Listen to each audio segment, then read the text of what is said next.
think would agree a more meaningful chance of reform of the World Bank and the IMF. But before we turn to that, I want to ask you all a question.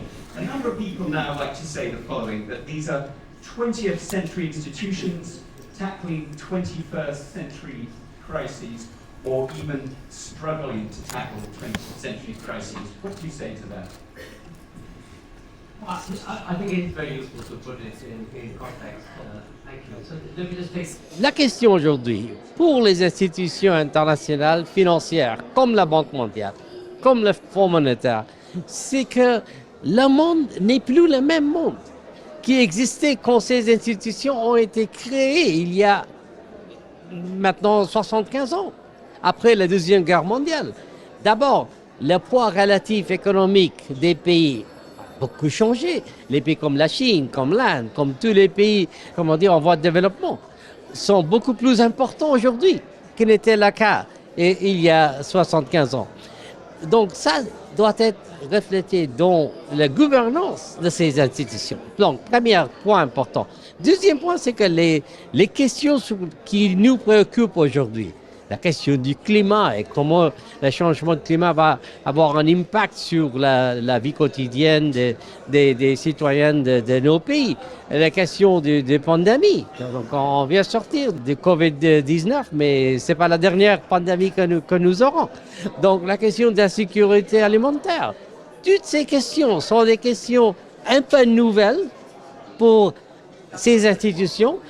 Et le rythme pour ces institutions de s'adapter, leur mode de travail, leur champ de travail, doit aussi changer et s'adapter à un rythme plus vite et plus, comment dirais-je, vigoureux qu'on a vu jusqu'à maintenant pour essayer de répondre à ces nouveaux défis. Alors, les institutions peuvent accompagner les pays comme le Maroc avec un financement aux termes qui sont appropriés, qui sont vraiment plus, comment dirais-je, attractive que le financement disponible au marché international.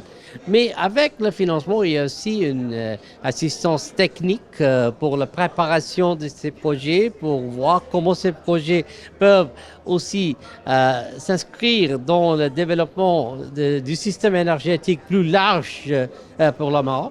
Essayer de voir aussi quelles sont les possibilités de développer ces projets non seulement pour les besoins du Maroc, mais aussi pour les besoins des pays voisins, parce que là aussi il y a une possibilité d'exportation d'énergie renouvelable. Donc moi je crois qu'il y a beaucoup de domaines dans lesquels ces institutions peuvent aider les pays comme le Maroc, mais ça va demander un changement dans le système d'opération de ces institutions. Ces institutions sont parfois trop lentes dans leur mode de travail, dans le temps qu'elles prennent pour arriver au moment où le financement finalement est là au niveau du pays. C'est aussi une réflexion du système de gouvernance de ces institutions. Ce sont finalement des institutions intergouvernementales. Il y a 190 pays qui sont membres de ces institutions.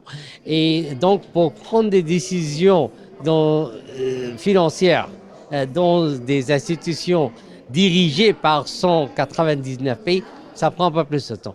Mais, ceci dit, moi je crois qu'il y a maintenant une pression sur ces institutions pour accélérer le rythme de leur travail, pour réduire le nombre des mois, pour aller comme on dit en anglais, du PowerPoint au Power Plant.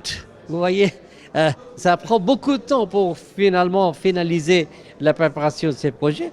Et moi, je crois que cette pression est utile et nécessaire.